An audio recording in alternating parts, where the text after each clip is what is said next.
I've attended my fair share of disaster waiting to happen diplomatic gatherings, but this one on Nexus 9 promised to set a new benchmark for potential catastrophe. The Grand Diplomatic Hall aboard the station was a testament to overpriced architecture and desperate neutrality. All smooth curves, inoffensive colors, art and accommodations for every known sentient body type in the galaxy. As Ambassador Drell Vorks of the Zolaxian Confederacy, I had the dubious honor of mediating this circus. Being blessed with 4 arms means everyone assumes you can juggle twice as many problems. Spoiler alert, we can't. Ambassador Vorks, the Kral delegation is demanding a different seating arrangement. Again, my aide, Plex, buzzed anxiously beside me, all 6 of his eyes blinking out of sync. Poor guy's stress response always gave me a headache. Tell them they'll sit where assigned, or they can float outside and negotiate with the vacuum, I growled, straightening my ceremonial collar. This is the 4th change they've requested in 2 hours. Around the massive circular table, representatives from 17 space-faring civilizations were taking their positions. The tension was thick enough to spread on toast. The Glen and the Mosari delegates were pointedly ignoring each other after their recent border skirmish. The Tellurian ambassador kept her breathing apparatus turned up to maximum, creating an annoying whistling sound that I'm convinced was deliberate. But the main event was the Kral Empire facing off against the Federated Worlds. 3 solar systems in dispute, 2 species with trigger tentacles, and 1 exhausted Zolaxian caught in the middle. Just another Wednesday in galactic politics. Is that the human representative? I asked Plex, nodding toward the entrance where a small figure had appeared. Of all the delegates, the human was the least physically impressive. Standing at what I estimated to be 180 centimeters, he possessed no claws, spines, tentacles, or even proper body armor. Just smooth, vulnerable skin and a peculiar arrangement of facial hair. He wore a simple blue suit that concealed most of his form. Yes, Marcus Reed of Earth, Plex confirmed, displaying the data on his tablet. First time representing humanity at a class of negotiation. I snorted through my upper nostrils. Why send such a low-ranking official?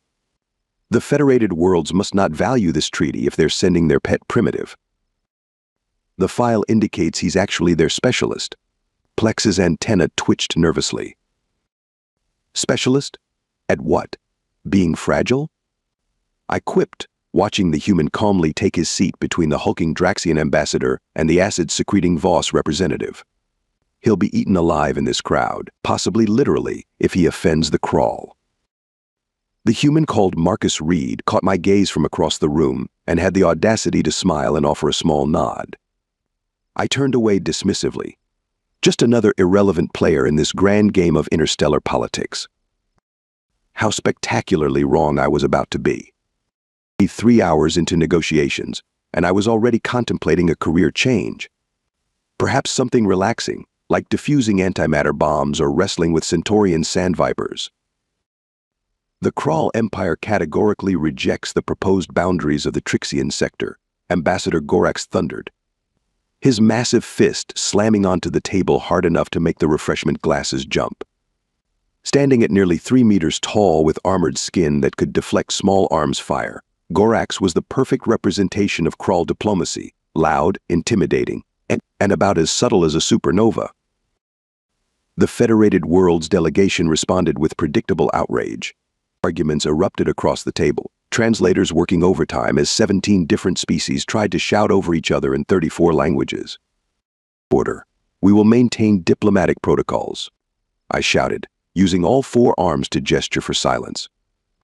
Gradually, the chaos subsided, though Gorax remained standing, his ridge spines fully extended in a classic Kral threat display. That's when I noticed something odd. The human Reed hadn't said a word since the proceedings began. He simply sat there, occasionally making notes on a primitive paper notebook, actual processed tree pulp, if you can believe the extravagance. When he shifted in his seat, I observed the strangest thing. The massive Draxian ambassador beside him actually moved to give him more space.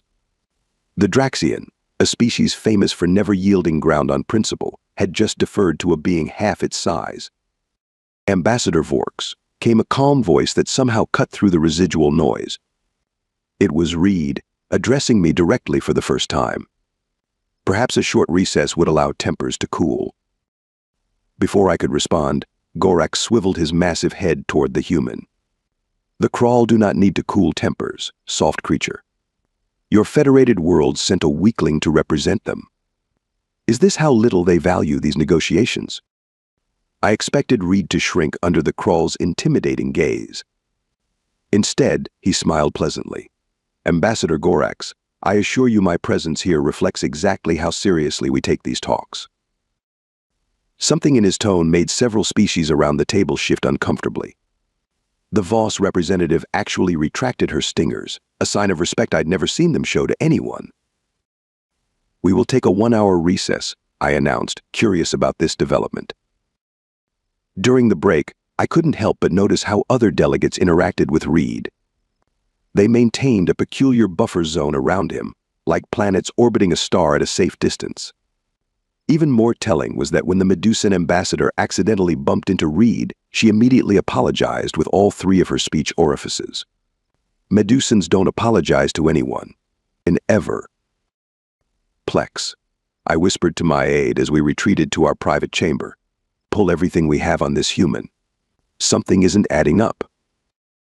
While Plex worked, I observed Reed through the monitoring system. He moved through the reception area with an easy confidence, sipping on water while others consumed intoxicants. When Gorax deliberately blocked Reed's path, a blatant dominance display, the human simply stood his ground, looking up at the towering Krall with an expression that could almost be described as amused. Ambassador, I have the information, Plex said, his voice unusually tight. It's concerning. The file on Marcus Reed was heavily redacted, never a good sign. His official title was Special Diplomatic Envoy, but attached notes from various species told a different story. The Arcturian report described him as the solution sender. A Valerian security brief called him the quiet consequence. Most disturbing was a Krall military assessment labeling him simply as do not engage individually. This doesn't make sense, I muttered. He's just a human. They're practically infants on the galactic stage. There's more, Plex continued nervously. 3 standard years ago, Reed was present during the Proxima incident. I felt my breathing sacs constrict. Everyone knew about the Proxima incident. A routine negotiation that ended with 4 dead Thoraxian enforcers, a species with exoskeletons strong enough to withstand vacuum. The official report cited internal conflict, but rumors suggested otherwise. And this, Plex added, showing me security footage from a Federated Worlds embassy. It showed Reed calmly walking through what appeared to be the aftermath of an attack. Bodies of would-be assassins lay scattered around him. The human suit was immaculate, except for a small bloodstain on his right cuff that he was fastidiously dabbing with a handkerchief. A message notification flashed on our system. The recess was ending. Ambassador, Plex said quietly as we prepared to return, there's a saying I found in the human database, beware the fury of a patient man. Back in the Grand Diplomatic Hall, I found myself watching Reed with new eyes. He still looked harmless, but now I understood why the others kept their distance. When Gorak stormed back in, deliberately knocking over a smaller delegate from the Pishi Alliance, I noticed how Reed's eyes followed the Krall ambassador.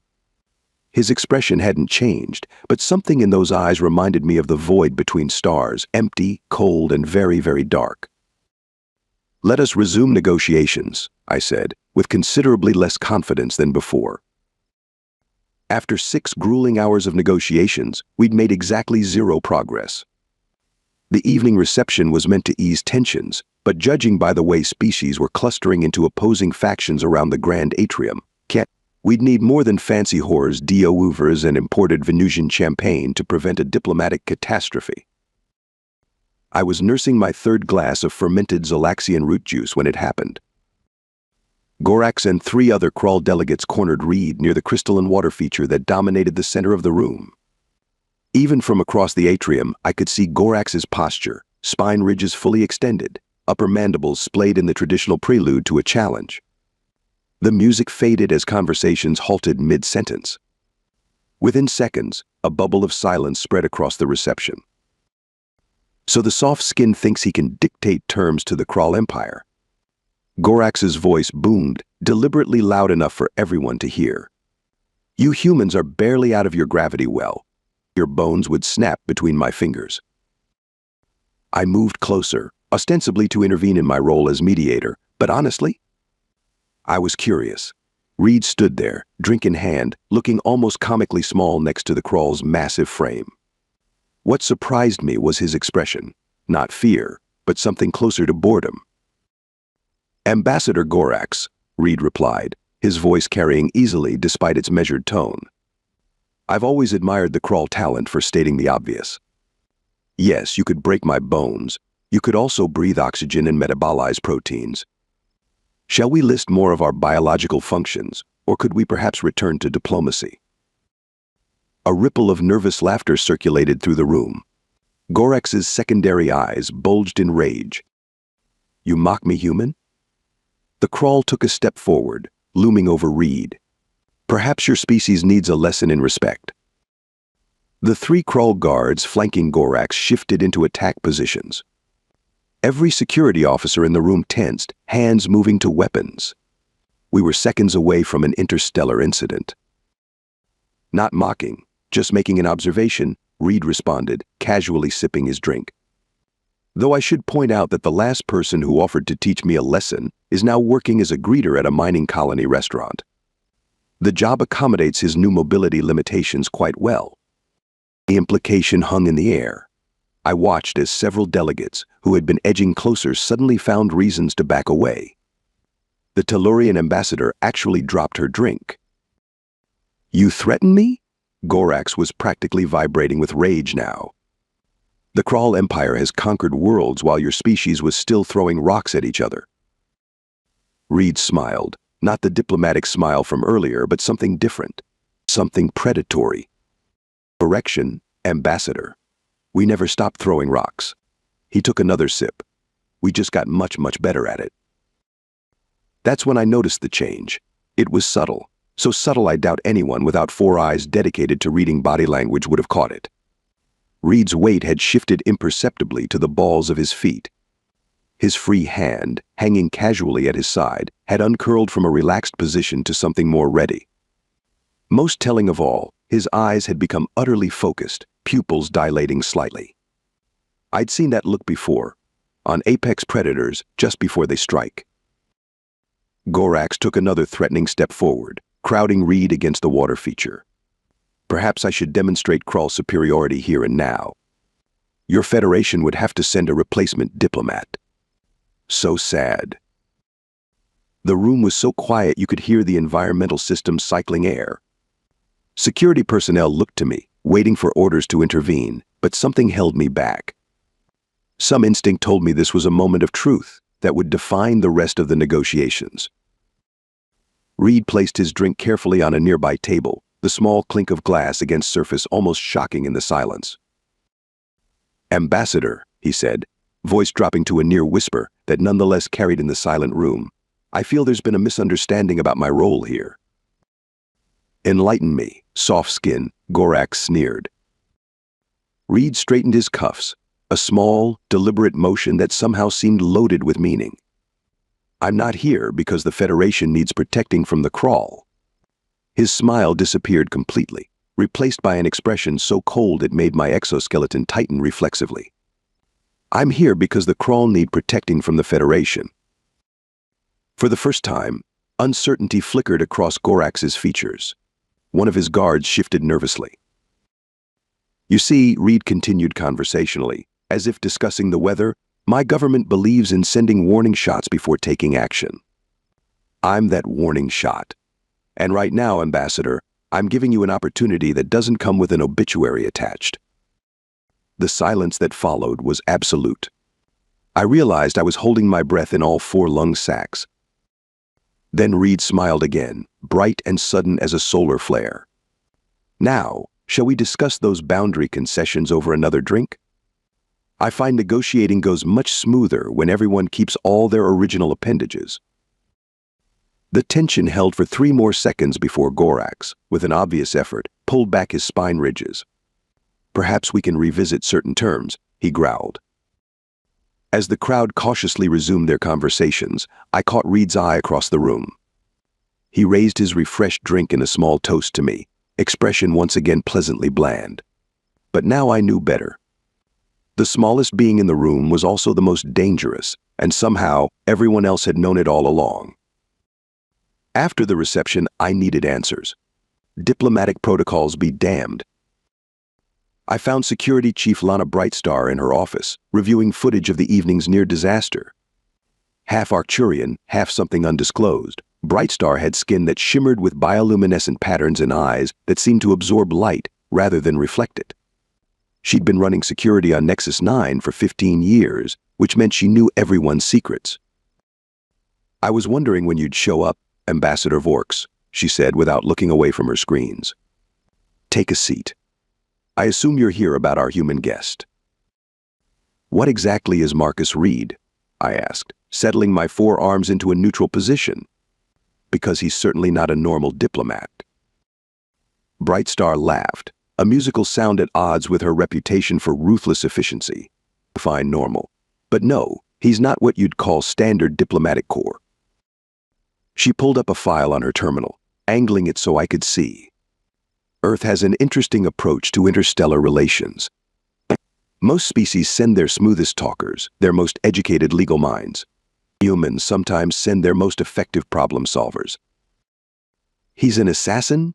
I asked, feeling my scales tighten with alarm. "Nothing so crude," Brightstar frowned.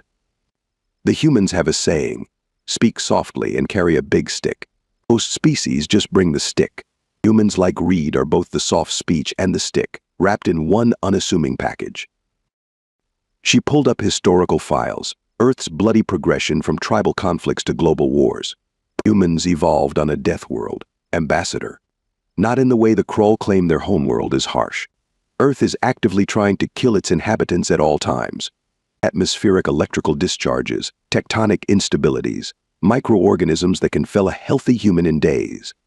Predators of all kinds. I shifted uncomfortably.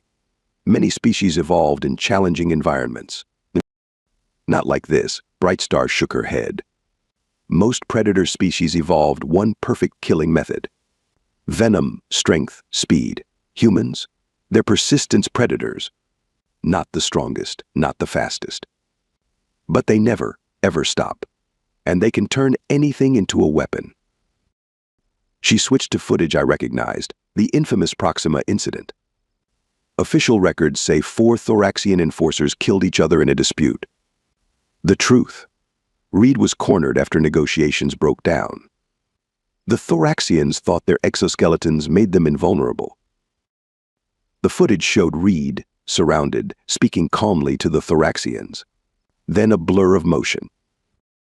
He killed 4 armored enforcers with what? I leaned closer, unable to process what I was seeing. "A ceramic coffee cup and his bare hands," Brightstar said flatly. 17 seconds from start to finish. "That's impossible," I whispered, though the evidence was right before my eyes. "There was an incident on Centauri Prime last year," Brightstar continued. "A group of Saurian extremists took a human embassy hostage. The Federation sent Reed to negotiate. When talks failed, the Saurians threatened to execute hostages." She pulled up another file. Reed walked into their stronghold alone. No weapons detected on entry scan. 12 minutes later, he walked out with all 23 hostages. The only Saurian survivor described him as death wearing a polite smile. I felt a chill run through all 4 of my hearts. Why would they send someone like that here? We're conducting peaceful negotiations. Brightstar's luminescent patterns shifted to a deeper blue. Because the Federation is tired of the Krull pushing boundaries. They're not sending Reed to assassinate anyone. They're sending him as a message. "What message?" I asked, though I suspected I knew the answer. That humans don't need size or natural weapons to be dangerous. That the quiet, polite species that keeps to itself has teeth. She closed the files with a gesture. "The Krull don't respect diplomacy, Ambassador Vorks. They respect strength and the willingness to use it." I remembered Reed's posture when confronted by Gorax. The subtle shift from diplomat to something ancient and predatory. How quickly it had happened. How easily he had switched back. The truly frightening thing about humans like Reed, Brightstar said, studying my reaction, isn't their capacity for violence. It's their restraint. Any species can lash out. It takes a certain kind of evolutionary terror to smile at something threatening your life, calculate exactly how much force is needed to end that threat, and then choose not to. Until necessary. As I left Brightstar's office, my perception of the negotiations had fundamentally changed. The human wasn't some token representative. He was a calculation made flesh, a carefully calibrated warning. For the first time in my diplomatic career, I found myself hoping that cooler heads would prevail. Because I now understood what everyone else already seemed to know, the smallest being in the room was the one you absolutely did not touch. The final day of negotiations began with cautious optimism. After the confrontation at the reception, Gorax had been surprisingly accommodating. Too accommodating, as it turned out. I should have suspected something when the Krull delegation arrived with 4 additional cultural attaches, massive specimens even by Krull standards, their ceremonial armor barely concealing military-grade augmentations. We were midway through the final treaty draft when the chamber doors sealed with an ominous hiss. Gorax rose from his seat, mandibles spread in what passed for a smile among his kind. "This charade has gone on long enough," he announced. "The Krull Empire does not compromise. We take what is ours." The 4 Krull guards moved with practiced efficiency, producing weapons that should have been caught by security scans. Within seconds, they had positioned themselves strategically around the chamber. One of them grabbed the Tellurian ambassador, pressing a vibro blade against her breathing apparatus. "My government anticipated your reluctance to honor our claims," Gorax continued, clearly enjoying himself. "So we've arranged more favorable terms." The main view screen activated, showing Krull infiltrators in the station's critical systems. Not good. "Station security has been neutralized," Gorax announced. "And in 30 minutes, this station will suffer a catastrophic life support failure. Unless, of course, all delegates sign our revised treaty, ceding all disputed territories to the glorious Krull Empire." Around the table, delegates reacted with shock and outrage. The Voss representative hissed threats. The Draxian ambassador bellowed challenges. The Mossari delegate appeared to be praying. Standard crisis responses. All except Reed. The human hadn't moved from his seat, his expression thoughtful rather than fearful. He appeared to be examining the stylus in his hand with unusual interest. "Ambassador Reed," Gorax turned to him. "Perhaps you'd like to contact your Federation first? Tell them to prepare for significant territorial adjustments?" Reed looked up, as if just noticing the crisis. "That won't be necessary," he said, placing the stylus carefully on the table. "I have full authority to resolve this situation." "Excellent," Gorax smirked. "Then you'll be the first to sign." Reed stood, straightening his jacket. "Actually, I was thinking of a different resolution." He surveyed the room with calm, calculating eyes. To my astonishment, he raised both hands in apparent surrender and moved toward the nearest Krull guard. "Ambassador Reed, don't be foolish," I hissed, but the human ignored me. "I don't like enclosed spaces," Reed said conversationally as he approached the guard. "4 walls make me nervous. Do you know what makes me even more nervous?" The guard snarled, training his weapon on Reed's chest. Silence, soft skin. 4 Krull with delusions of adequacy, Reed finished with a sigh. "Look, I'm trying to give you an out here. Lower your weapons, release the hostages, and you can all leave with your exoskeletons intact." The chamber went deadly quiet. Was this human insane? He was surrounded by armed Krull, each twice his size and several times his strength. Gorax let out a booming laugh. "You threaten us?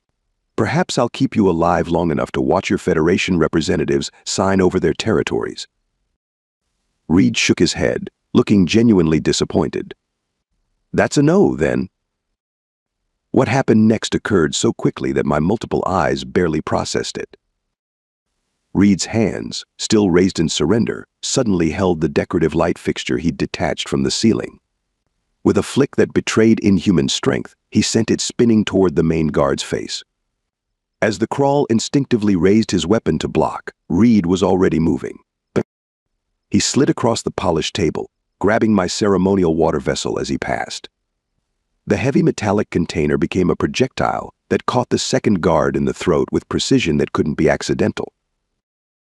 While that guard choked and staggered, Reed was on the third, the one holding the Tellurian hostage. There was a blur of motion, the sound of something hard striking exoskeleton, and suddenly the Tellurian was free and the guard was on the floor, vibro blade now embedded in his own leg joint.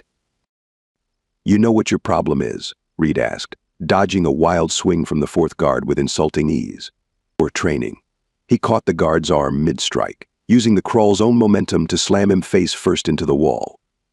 Also, he added as the guard crumpled, terrible spatial awareness. 17 seconds. That's all it took. The first guard recovered enough to aim his weapon, but Reed was already there, twisting the gun away with one hand, while the other delivered a precise strike to what I knew to be a nerve cluster under crawl armor. The guard collapsed, limbs twitching uncontrollably.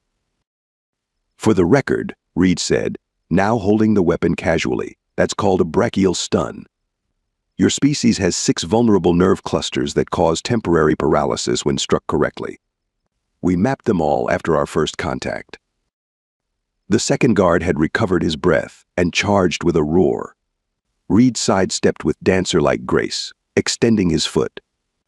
The charging crawl, unable to adjust, tripped spectacularly and crashed into the table, splintering it. "Momentum," Reed explained to the room at large, as if conducting a physics lesson. "It's a harsh teacher." He turned to face Gorax, who stood frozen in disbelief. The human hadn't even broken a sweat. "Now, about those infiltrators," Reed said pleasantly, checking his wrist device. "You should be receiving some interesting news any moment."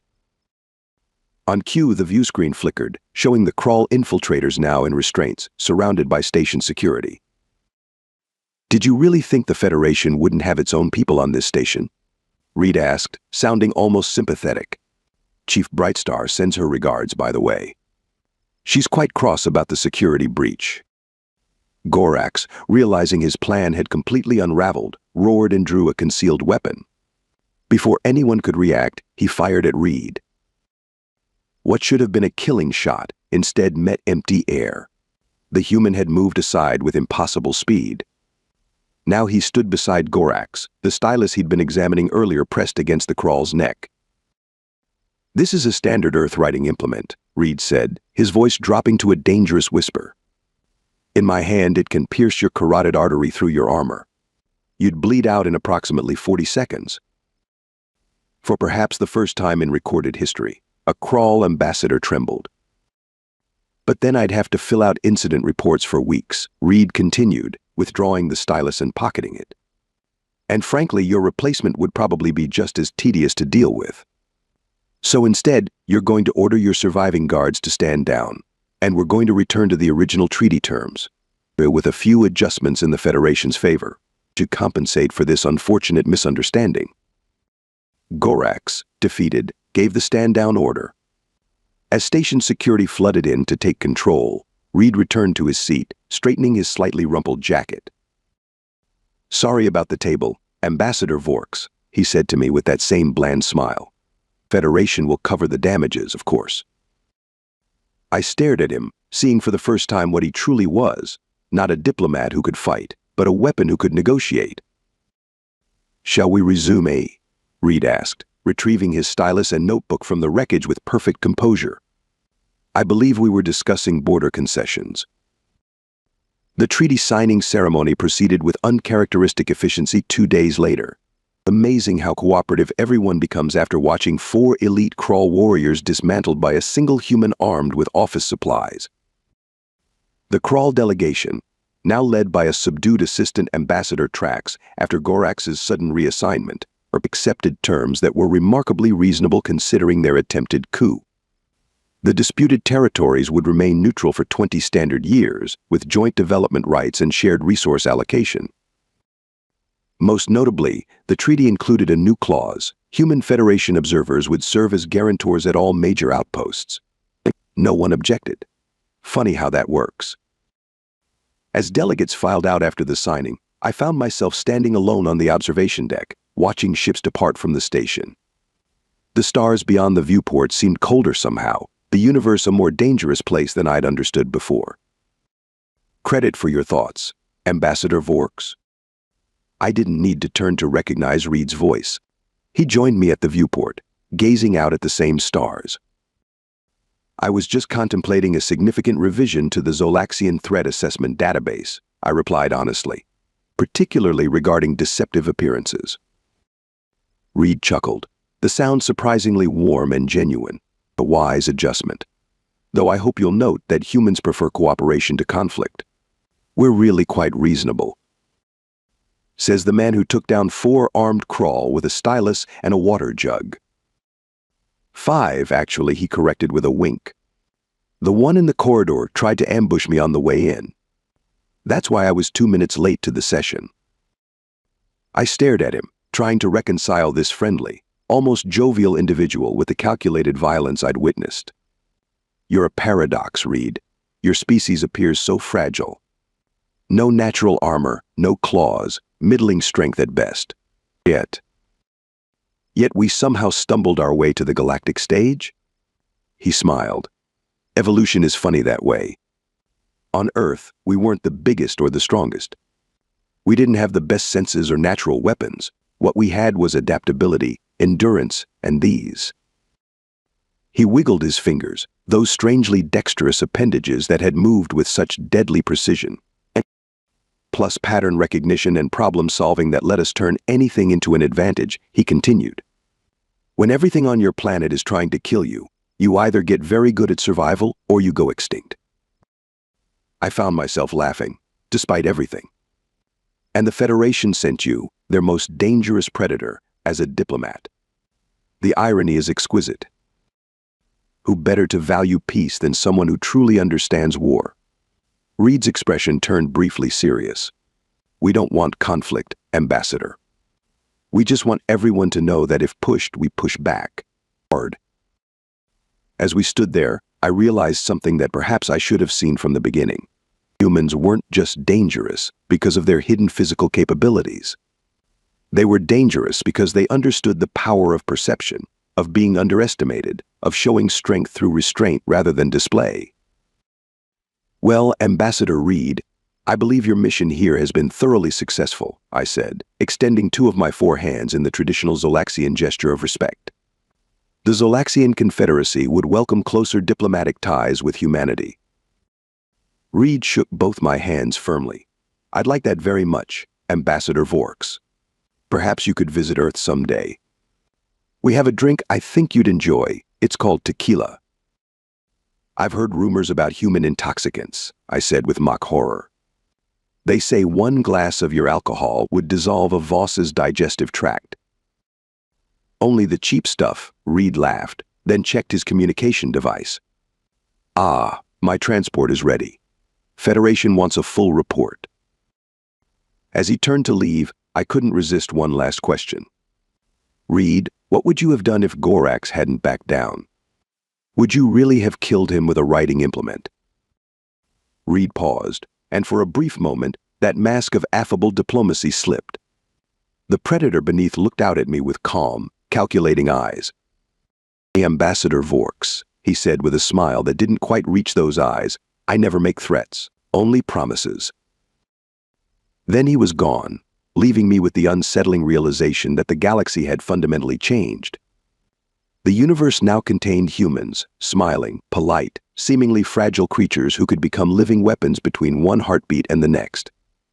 The smallest beings in the room, the ones you absolutely do not touch. Unless, of course, they offer you their hand first.